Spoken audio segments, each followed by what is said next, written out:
Hello students, welcome to law excellence IAS academy. మనందరికీ తెలుసు బంగ్లాదేశ్లో ఏం జరిగింది అనేసి. మరి ఇప్పుడు ఏమైంది అంటే బంగ్లాదేశ్ మాజీ ప్రధాని అయినటువంటి షేక్ హసీనా ఒక వ్యాఖ్య చేశారు. ఏమని?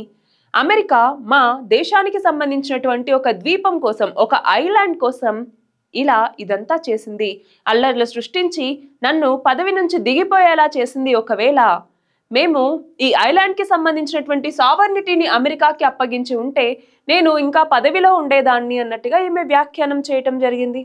మరి ఈ నేపథ్యంలో అసలు ఏంటి ఐలాండ్ అన్నటువంటిది, అంటే ఈ ద్వీపం అన్నటువంటిది ఏంటి, ఆ కంటెక్స్లోనే మనం చదువుకోబోతున్నాం. సో సెయింట్ మార్టిన్స్ ఐలాండ్ అంటే ఏంటి, ఇది ఎక్కడ ఉంది, దీని యొక్క ప్రాముఖ్యత ఏంటి అన్నటువంటిది మనకి ఎగ్జామ్ పాయింట్ ఆఫ్ వ్యూలో important. So first of all ఈ సెయింట్ మార్టిన్స్ ఐలాండ్ అన్నటువంటిది ఎక్కడ ఉంది అనేసి మ్యాప్ కనుక చూస్తే మనకు తెలుసు ఇదంతా బంగ్లాదేశ్, అవునా? బంగ్లాదేశ్లోకి వచ్చేసరికి ఇదిగో ఇక్కడ ఉన్నటువంటి చిన్న కార్నరే ఇదన్నమాట. ఇదేమో మయన్మార్కి సంబంధించినటువంటిది, ఇటు ఇదంతా మయన్మార్, ఇది వచ్చేసరికి మనకి బంగ్లాదేశ్ కిందికి వస్తుంది. మరి ఇందులో ఇదంతా ఉందా, ఇక్కడ చిన్న ఐలాండ్ ఉంది, ఇదే సెయింట్ మార్టిన్స్ ఐలాండ్ అన్నటువంటిది. సో దాన్ని జూమ్ చేసి చూస్తే కనుక మనకి ఇలా కనపడుతుంది సెయింట్ మార్టిన్స్ ఐలాండ్ అన్నటువంటిది. సో ఇంత చిన్న ద్వీపదేశం, ఓన్లీ ఇది 3 స్క్వేర్ కిలోమీటర్స్ మాత్రమే ఉంటుంది, 3 స్క్వేర్ కిలోమీటర్స్. మరి ఇంత చిన్న ఐలాండ్ మీద ఎందుకు ఇప్పుడు ఇంత పెద్ద అలిగేషన్స్ అన్నటువంటివి వస్తున్నాయి, అసలు దీని ఇంపార్టెన్స్ ఏంటి అన్నటువంటిది ఒకసారి మనం చూస్తే కనుక ఇది ఒక పగడపు దీవి, అంటే కోరల్ ఐలాండ్ అంటాం కదా, కోరల్ ఐలాండ్. సో కోరల్స్ ఎక్కడైతే ఉంటాయో అక్కడ బయోడైవర్సిటీ అన్నటువంటిది కూడా ఎక్కువగా ఉంటుంది. బంగ్లాదేశ్కి దక్షిణ భాగంలో కాక్స్ బజార్ అన్నటువంటిది ఉంటుందన్నమాట. ఏంటి కాక్స్ బజార్ అనేసి, ఈ కాక్స్ బజార్కి దాదాపు 9 కిలోమీటర్ల దూరంలో ఈ యొక్క సెయింట్ మార్టిన్స్ ఐలాండ్ అన్నటువంటిది ఉంటుంది. దీన్నే కోకోనట్ ఐలాండ్ అని కూడా పిలుస్తూ ఉంటారు. కోకోనట్ ఐలాండ్, కోకోనట్ ఐలాండ్, లేదా దీన్నే నారికేల్ జింజిరా అని కూడా పిలుస్తూ ఉంటారనమాట, నారికేల్ జింజిరా అనేసి. మరి ఈ నేపథ్యంలో ఏమైంది, ఇది ఒక పగడపు దీవి అనమాట, అంటే కోరల్ ఐలాండ్ అంటాం. మనకు తెలుసు ఎక్కడైతే కోరల్స్ ఉంటాయో అక్కడ బయోడైవర్సిటీ అన్నటువంటిది ఎక్కువగా ఉంటుంది అనేసి. సో ఇక్కడ మనం టూరిజం పర్పస్కి, అంతేకాదు మినరల్స్ ఎక్స్ట్రాక్షన్కి, అలాగే ఆయిల్ అండ్ న్యాచురల్ గ్యాస్కి సంబంధించి, అలాగే స్ట్రాటజిక్గా కూడా ఈ యొక్క సెయింట్ మార్టిన్స్ ఐలాండ్ అన్నటువంటిది చాలా చాలా ఇంపార్టెంట్. మరి స్ట్రాటజిక్గా ఎలా ఇంపార్టెంట్ అన్నటువంటిది మనం మళ్ళీ చూద్దాము. సో ఫస్ట్ ఆఫ్ ఆల్ ఏంటి అంటే ఇది బంగ్లాదేశ్కి కాక్స్ బజార్ అనేసి ఒకటి ఉంటుంది, దక్షిణాన కాక్స్ బజార్ అనేసి. ఈ కాక్స్ బజార్కి కేవలం 9 కిలోమీటర్ల దూరంలో మాత్రమే ఈ ఐలాండ్ అన్నటువంటిది ఉంటుంది. సో ఇక్కడ మనం చూడొచ్చు అనమాట, ఇదిగో ఇక్కడ ఉన్నటువంటిది కాక్స్ బజార్, ఇదంతా కూడా కాక్స్ బజార్, ఈ కింద సెయింట్ మార్టిన్స్ ఐలాండ్ అన్నటువంటిది ఉంటుంది. సో ఈ కాక్స్ బజార్లో ఏదైతే ఇప్పుడు ఒక పోర్ట్ అన్నటువంటిది ఉంది, కాక్స్ బజార్లో పోర్ట్ అన్నటువంటిది ఉంది, ఈ పోర్ట్ని చైనా డెవలప్ చేస్తుంది. సో ఇదొక్కటి గుర్తుపెట్టుకోండి స్ట్రాటజిక్కి సంబంధించి. సో ఇందాక మనం దీంట్లో చూసినప్పుడు కూడా ఇది సెయింట్ మార్టిన్స్ ఐలాండ్ కదా, ఇదంతా ఏదైతే ఉందో ఇది కాక్స్ బజార్ అనమాట.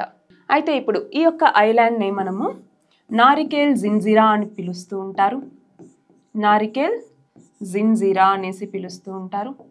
అలాగే కోకోనట్ ఐలాండ్ అని కూడా పిలుస్తూ ఉంటారనమాట, కోకోనట్ ఐలాండ్ అనేసి.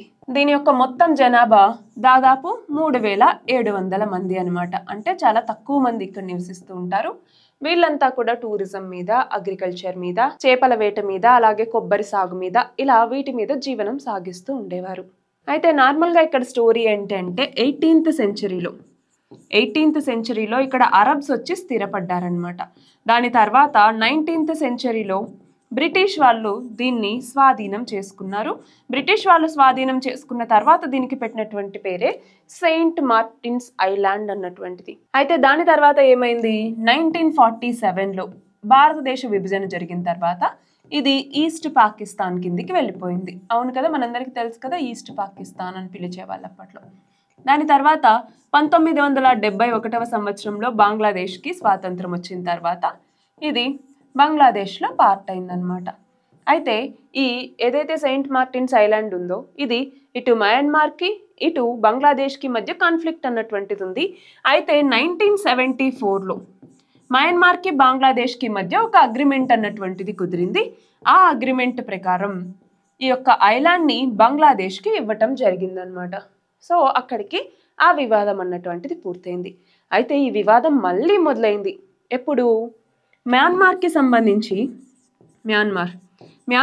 సంబంధించి రఖైన్ స్టేట్ పేరు వినే ఉంటారు కదా. రఖైన్ స్టేట్ అనగానే ఏం గుర్తొస్తుంది మనకి?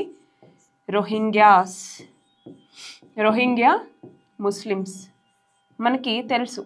మయన్మార్ అన్నటువంటిది majorly Buddhist dominated country. But ఇక్కడ రోహింగ్యా ముస్లిమ్స్ ఎవరైతే ఉన్నారో ఈ రోహింగ్యా ముస్లిమ్స్ అక్కడ వాళ్ళ మీద వైలెన్స్ ఇవన్నీ చేయటం వల్ల వాళ్ళు వివిధ దేశాల్లోకి వలస రావటం జరిగింది. అలాగా ఈ రోహింగ్యా ముస్లిమ్స్ అన్నటువంటి వాళ్ళు ఇందాక మనం చెప్పుకున్నటువంటి కాక్స్ బజార్ అన్నటువంటిది ఉందా, ఈ కాక్స్ బజార్లోకి వచ్చి అక్కడ కొన్ని ప్రాంతాల్లో స్థిరపడ్డారనమాట. దాంతో ఇక్కడ ఏమవుతుంది, మనకి మయన్మార్ సైన్యం వాళ్ళని వెళ్ళగొట్టేసింది. అయితే ఆర్మీ జుంటా ఏదైతే ఉందో వీళ్ళకి సపోర్ట్ ఇస్తూ వచ్చేవాళ్ళు. కానీ తర్వాత ఏమైంది, ఈ కాక్స్ బజార్ని జుంటాస్ ఆక్రమించుకోవాలన్నట్టుగా ట్రై చేశారు. దాంతో మళ్ళీ ఇది వివాదాస్పదం అవుతుంది ఈ యొక్క సెయింట్ మార్టిన్స్ ఐలాండ్ అలాగే కాక్స్ బజార్ అన్నటువంటిది. సో ఆ నేపథ్యంలో కూడా మనకి ఇంపార్టెంట్. అట్లానే ఇందాక స్ట్రాటజీ పరంగా కూడా ఈ ఐలాండ్ అన్నటువంటి చాలా ఇంపార్టెంట్ అన్నామా. మరి ఈ స్ట్రాటజీ పరంగా ఎలా ఇంపార్టెంట్ అంటే ఒకసారి గమనించండి. ఇందాక మనం మ్యాప్ చూసినప్పుడు ఏమని తెలిసింది, బంగ్లాదేశ్కి దాదాపు దక్షిణాన ఉంది. అంటే బంగాళాఖాతానికి సంబంధించి వాయువ్యంలో ఉంటుంది, అవునా, నార్త్ ఈస్ట్లో ఉంటుంది ఇది. సో ఇటు మయన్మార్కి ఇటు బంగ్లాదేశ్కి మధ్య ఆల్రెడీ వివాదం అన్నటువంటిది ఉంది. అంతేకాకుండా కాక్స్ బజార్ అనేసి ఇందాక చూసాం. కాక్స్ బజార్, ఈ కాక్స్ బజార్లో ఉన్నటువంటి పోర్ట్ ఏదైతే ఉందో ఈ పోర్ట్ని ఎవరు డెవలప్ చేస్తూ ఉన్నారు? చైనా డెవలప్ చేస్తూ ఉంది. సో మన పక్కన ఉన్నటువంటి బంగ్లాదేశ్లో ఒక పోర్టుని చైనా డెవలప్ చేస్తుందంటే ఇది స్ట్రాటజిక్గా మనం దాన్ని కౌంటర్ చేయాల్సిందేనా? అమెరికా కూడా ఇక్కడ సెయింట్ మార్టిన్స్ ఐలాండ్లో ఒక నావల్ బేస్ని కనుక నెలకొల్పితే స్ట్రాటజిక్గా ఇక్కడ బాగుంటుంది అన్నట్టుగా. అలాగే మలక్కా స్ట్రైట్ అన్నటువంటిది ఏంటి, మేజర్గా మనం చూసుకుంటే వరల్డ్లో ఈ వాణిజ్యం జరిగేటటువంటి ఈ జలసంధుల్లో మలక్కా స్ట్రైట్ అన్నటువంటిది ఒకటి. సో మలక్కా స్ట్రైట్ని కనుక కంట్రోల్ చేయగలిగితే చైనా యొక్క ట్రేడ్ని చాలా వరకు కంట్రోల్ చేయొచ్చు. ఎందుకు అంటే చైనా యొక్క బెల్ట్ అండ్ రోడ్ ఇనిషియేటివ్లో ఈ యొక్క మలక్కా స్ట్రైట్ అన్నటువంటిది చాలా ఇంపార్టెంట్ రోల్ని ప్లే చేస్తుంది. అంతేకాదు ఇటు మనకి బే ఆఫ్ బెంగాల్లో కానివ్వండి, బే ఆఫ్ బెంగాల్ అలాగే ఇండియన్ ఓషన్ రీజియన్ వీటిలో కీలక పాత్ర పోషించడానికి కూడా ఈ యొక్క చిన్న ఐలాండ్ కూడా ఇంపార్టెంటే.